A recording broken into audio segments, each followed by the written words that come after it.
نے ہمارا کوئی بڑا عالم ایسا نہیں ہے سلف میں جو ہمارے لیے اخلاقی نمونہ نہ ہو، مطلب یہ اس کی تائید میں ہے۔ وہ علی سینا ہمارے عالم نہیں ہے، ہمارے عالم غزالی ہے، غزالی جو عقل کو منتہا پر پہنچا کر اور اخلاق کو اس کی تشکیل میں کارفرما دکھا کر اس دنیا سے گئے۔ تو اگر تعقل میں اخلاق شامل نہیں ہے تو وہ تعقل باطل ہے، مطلب یہ ہمارا نظریہ علم یا نظریہ فکر یہ ہے۔ تو ابو الحسن علی ندوی ظاہر ہے کہ دعوتی اسلوب میں اخلاق علمیت پر غالب رکھنا پڑتا ہے۔ دعوتی اسلوب اگر کوئی مفکر اختیار کرے تو اس میں اخلاق دلیل پر غالب رہتا ہے یا دلیل کی بنیاد بنتا ہے۔ لیکن میں جو ایک اور طرف اشارہ کرنا چاہ رہا تھا جو میرے خیال میں ان کی فکر کو جاننے سے کم ضروری نہیں ہے، وہ یہ ہے کہ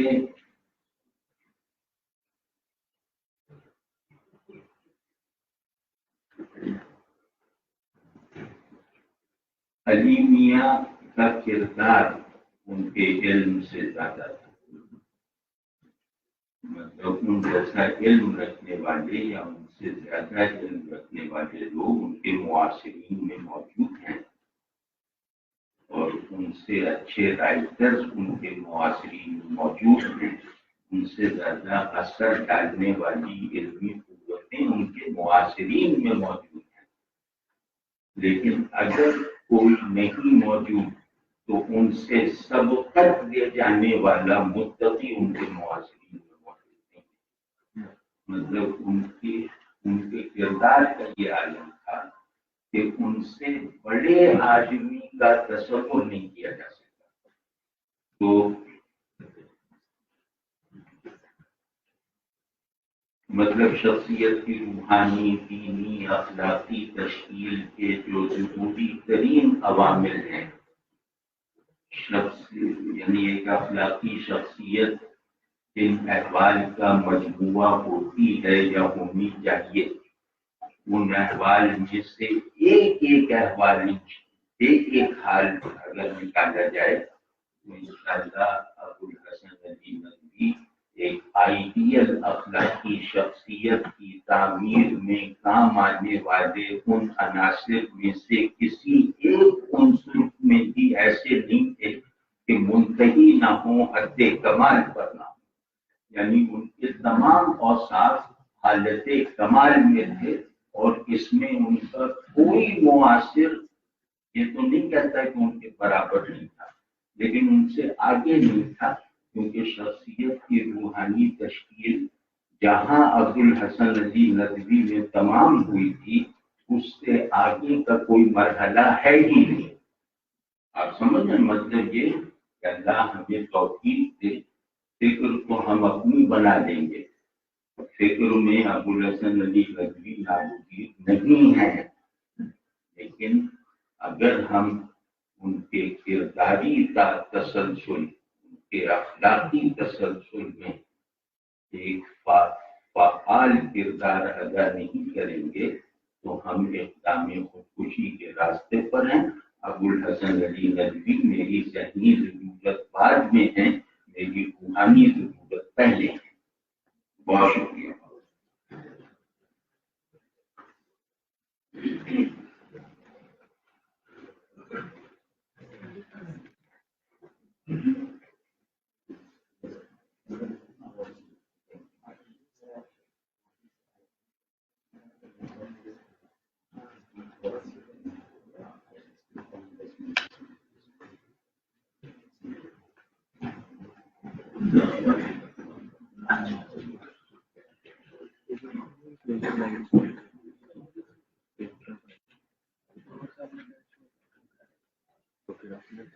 سبحان اللہ۔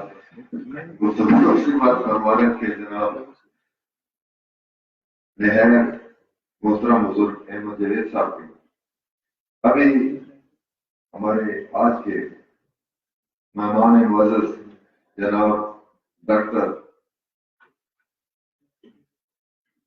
انیس احمد صاحب تشریف لائے ہیں.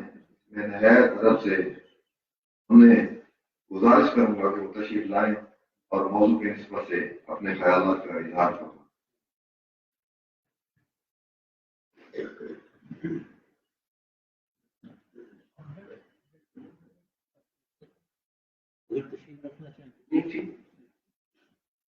بسم اللہ الرحمن الرحیم. الحمد للہ والصلاۃ والسلام علی خاتم الانبیاء. رب اشرح لی صدری ویسر لی امری. محترم ڈاکٹر قبلہ ایاز صاحب، مہمانان گرامی، میں پہلے تو معذرت چاہتا ہوں کہ میں انتہائی محترم ہمارے ساتھی جو ہیں ان کی خطاب میں حاضر شروع نہیں ہو سکا. میں ابھی پہنچا ہوں علی پور سے. ہمارا سیمینار تھا جوائنٹ واٹر مینجمنٹ پہ علی پور یونیورسٹی کے ساتھ. میں نے بتا دیا تھا کہ شاید مجھے پہنچنے میں تاخیر ہو جائے. میں لیٹ آنے کا عادی بالکل نہیں ہوں، نہ کلاس میں نہ کسی پروگرام کے اندر. تو اس کے عینی شاہد یہاں پہ شہزاد شام صاحب موجود ہے. مولانا محترم کو میں نے بچپن سے جس نام سے پہچانا اور پکارا وہ مولانا علی میاں ہے،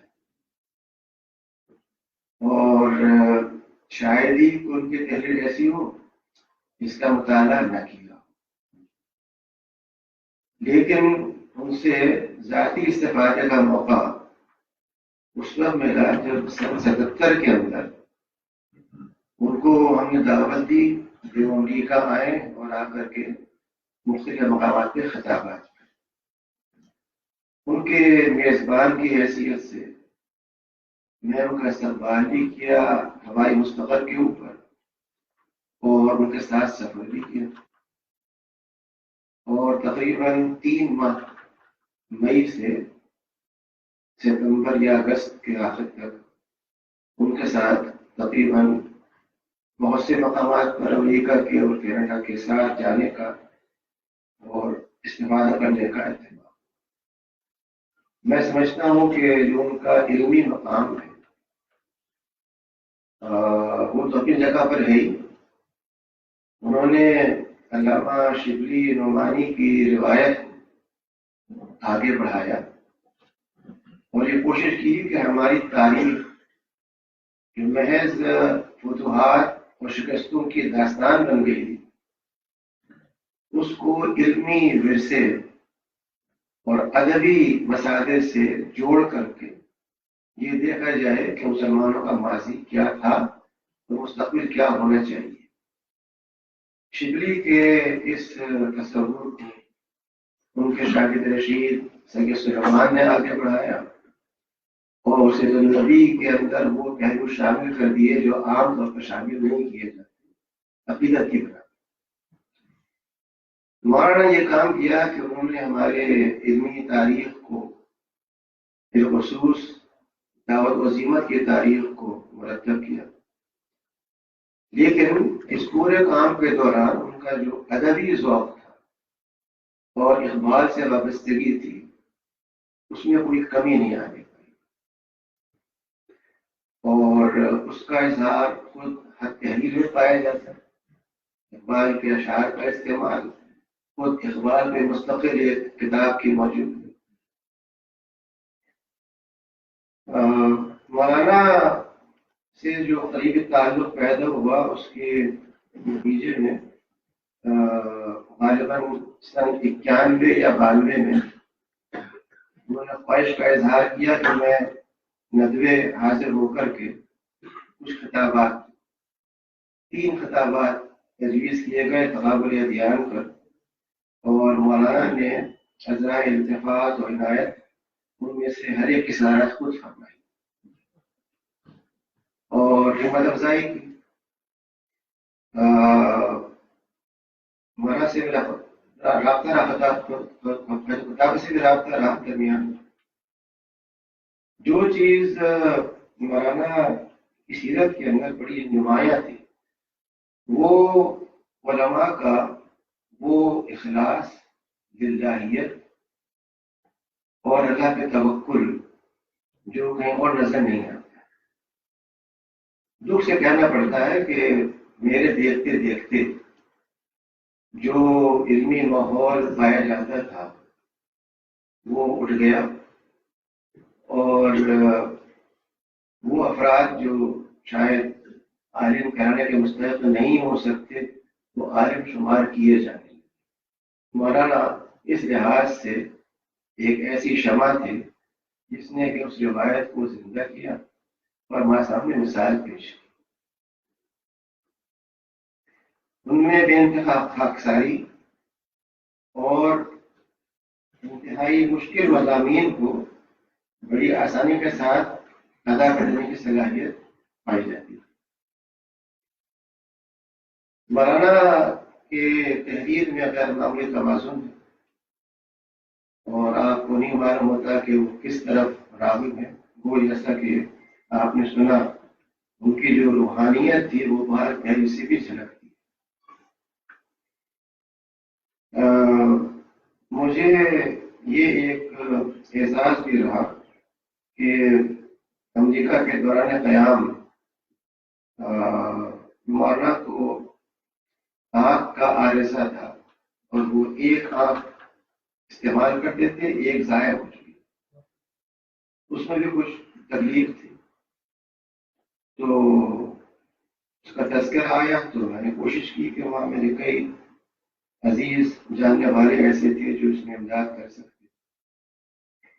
بالٹیمور میں میرے بہت قریبی دوست ڈاکٹر شوکت یوسف خان تھے جو یہاں پر اتفاق اسپتال میں بعد میں آئی اسپیشلسٹ بنے، لاہور میں آ گئے۔ وہ بالٹیمور میں ہوتے تھے، ہم نے دکھایا لے جا کر کے وہاں انہوں نے کہا کہ میں کر سکتا ہوں خود بھی آپریشن، لیکن بہتر یہ ہے کہ اس میں جو ٹاپ کے سرجن ہیں پورے امریکہ میں ان میں سے کسی ایک سے ہم اپوائنٹمنٹ لے کروا لیں۔ جو دو نام سامنے آئے ان میں سے ایک کے بارے میں یہ معلوم ہوا کہ وہ جوئش پس منظر کا ہے، ایک کے بارے میں معلوم ہوا کہ وہ عیسائی پس منظر کا۔ تو مولانا نے باصرار یہ بات کی کہ یہود سے بالکل نہیں کرواؤں گا، عیسائی سے کروا لوں گا، لیکن وہ بھی بے انتہا تحمل کرتا۔ انہیں خدشہ یہ تھا کہ اگر یہ آنکھ جیسی کچھ ہے وہ ہے، ضائع ہوگی بھی کیا کروں؟ ایک شخص جو علمی دنیا سے اتنا وابستہ ہو دن رات، اس کے لیے سب سے بڑی قیمت یہ ہو سکتی ہے کہ وہ بصارت ہے جسے وہ دیکھ سکتا۔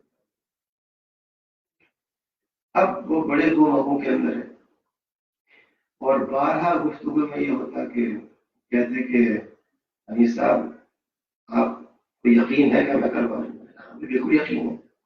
یہ بات بار بار ہوتی ہے حتیٰ کہ وہ یکسو ہو گئے، اور پھر آپریشن بھی ہوا اور کامیاب بھی ہوا اور بڑے خوشی بھی اس چیز۔ مولانا کی سادگی اور خاص طور پہ اس دوران جو خطابات تھے اس میں نے محسوس کیا کہ وہ اکثر ان مسائل سے اپنے آپ کو بچاتے تھے جن میں ہمارے علماء کو مزہ آتا ہے۔ محض امریکہ میں نہیں بلکہ ملک کے باہر اکثر جو مسئلہ کھڑا ہوتا ہے وہ طعام کا ہے، کھانے کا ہے، اور چونکہ ہمارے عرب علماء نے قدر آزادی کے رویہ اختیار کرتے ہوئے یہ ذہن بنا لیا کہ اگر آپ کسی چیز کو کھاتے وقت بسم اللہ کہہ دیتے ہیں تو کافی، جو ہمارے فہم کے مطابق درست نہیں ہے۔ تو اتفاق سے ایسے ایک موقع تھا تو لوگوں نے سوالات کیے تو شیخ قرضاوی وہاں موجود تھے۔ شیخ قرضاوی نے ظاہر کوئی فتویٰ دیا جو مروجہ ہے پورے مشرق وسطیٰ کے اندر، آپ بسم اللہ کر کے آپ کھا لیں۔ مولانا ایسے اتفاق نہیں کرتے تھے، لیکن انہوں نے اس پر کوئی رائے کا اظہار نہیں کیا، خاموش رہے۔ جس سے معلوم یہ ہوتا ہے کہ علم محض یہ نہیں ہے کہ آپ لوگوں تک جس کو آپ حق سمجھتے ہیں پہنچا دیں، بلکہ علم یہ بھی ہے کہ آپ صاحب علم کا اکرام اور اس کو اوروں کے سامنے رسوا نہ کریں. جبکہ ہمارے ہاں منازعہ ایک ایسا فن سمجھا جاتا ہے جس میں جو جیت گیا وہ بازی لے لیتا، اس نے ہرا دیا سب کو، سب پہ غالب آ گیا. تو علم کا اگر صحیح احاطہ کر لیا جائے تو انسان کے اندر بے انتہا جو قرآن نے کہا ہے کہ ان میں خشیہ ہوتا ہے اور زیادہ ہوتا ہے سب. اور اس کا مطلب یہ ہے کہ وہ بجائے علم پر اعتماد کرتے ہوئے دعویٰ کرنے کے، وہ علم کو اس کی روایت کے طور پر پیش کرے. یہ معنی کا خاص کمال تھا اور میں نے محسوس کیا ان سے بے انتہا قربت رہی، تعلق رہا، اور انہی کے اس تعلق میں مولانا رابع صاحب سے بہت قریبی تعلق پیدا ہوئے. پھر دیگر بھی ندوے کے بہت سے حضرات سے قریبی تعلق پیدا ہو گیا اور ان سے باہر ملنے کا اتفاق.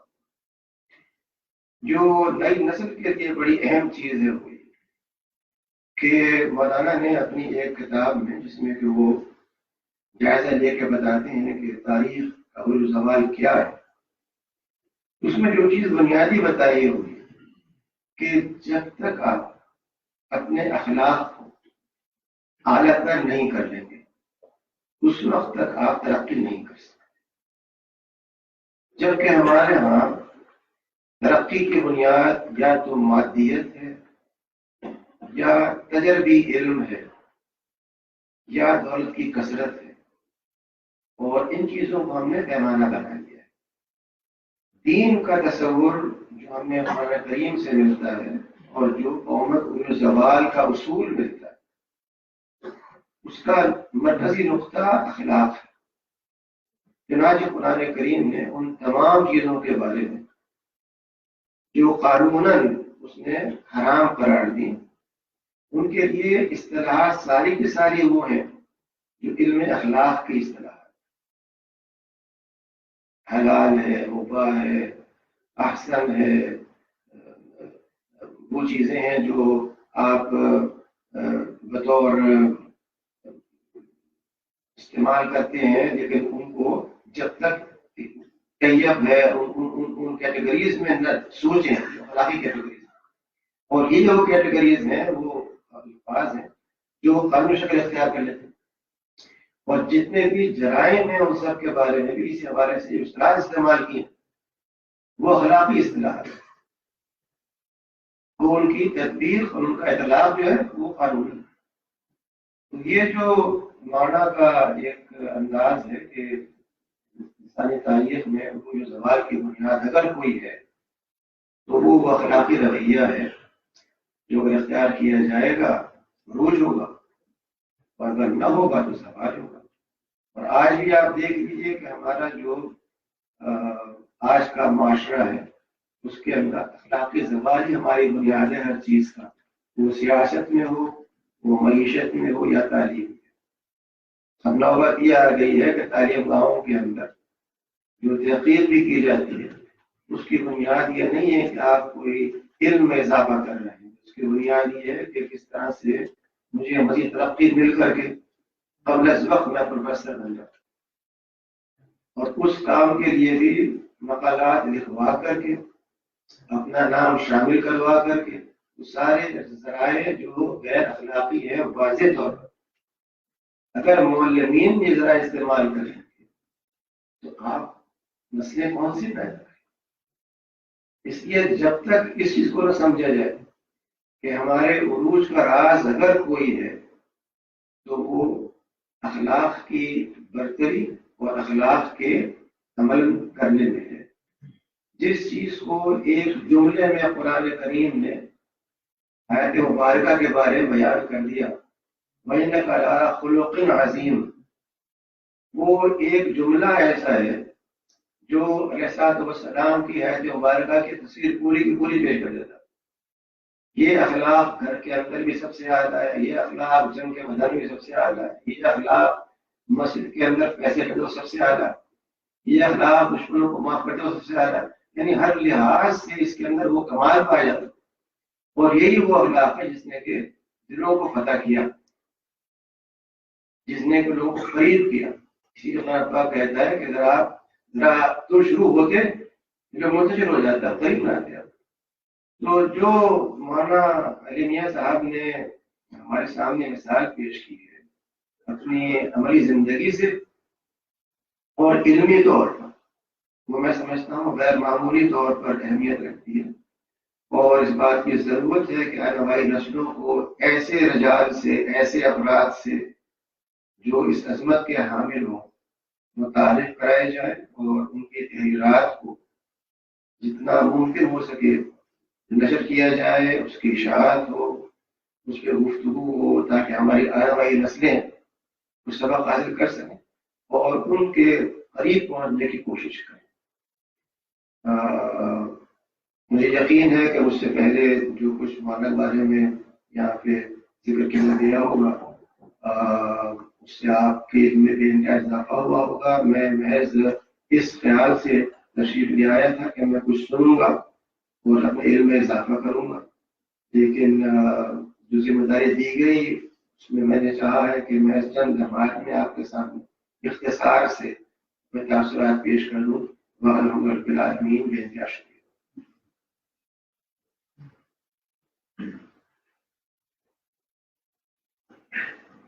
یہ تھے جناب doctor Anees Ahmad, vice chancellor Riphah international university Islamabad. احباب گرامی القدر، آپ نے نہایت سنجیدہ فکر انگیز خطابات سے بات فرمائے۔ آج کی نشست اور آج کا جو پروگرام ہے اس کا ایک حصہ اور ہے، اور وہ یہ کہ اکیڈمی سید ابو الحسن علی ندوی اکیڈمی نے انٹرنیشنل ایک مقابلہ ہے مقالہ نویسی منعقد کیا تھا، اور اس پر کافی کام ہوا، ان کے نتائج سامنے آئے۔ تو اس میں بنگلہ دیش، پاکستان اور بھارت سے لوگوں نے شرکت کی، اور جو انعام حاصل کرنے والے لوگ ہیں ان کا یہ بھی ایک خوش نصیبی ہے آج کے پروگرام کی سنجیدگی اور وہ صاحب فکر، وہ صاحب ذکر جن کی باتیں ہو رہی ہیں ان کی فکر میں سنجیدگی، اخلاص اور صداقت کی علامت ہے کہ جب سے ان کا ذکر ہوا میں نے کہیں نہ کوئی شور سنا، نہ کسی کو آنکھ سے دیکھا۔ احباب گرامی القدر، انہی پر کام کرنے والے، یہ سامنے کچھ موضوعات ہیں اس انٹرنیشنل جو مقالہ نویسی کا جو مقابلہ تھا، ان عنوانات پر کام کرنے والے لوگوں نے جو مقابلے میں پہلے نمبر پہ ہے، پہلے میں ان کے نام گنواؤں گا، آپ کے سامنے نام پیش کروں گا، اس کے بعد خیالات کا اظہار جو ہے اس کے لیے ان کو صرف 2-4 منٹ کے لیے دعویٰ دیں گے۔ مقالہ نویسی میں 2 کیٹیگریز کی گئی تھی۔ پہلی کیٹیگری جو ہے اس کے انعامات میں 50,000 روپے نقد کیش تھا، دوسرا 30,000 اور تیسرا 20,000، اور اس میں جو اول انعام حاصل کرنے والے ہیں وہ اسلام آباد کی جانی پہچانی شخصیت، میری مراد جناب ڈاکٹر طالب حسین سیال صاحب ہیں، وہ اول آئے، اور اس کے بعد دوسرا انعام ہے جو حاصل کرنے والے وہ ہیں محمد صابر حسین ندوی، یہ کرناٹک ایریا سے ان کا تعلق ہے، اور تیسرا انعام جنہوں نے حاصل کیا وہ ہے انعام اللہ، یہ بٹگرام سے ان کا تعلق ہے۔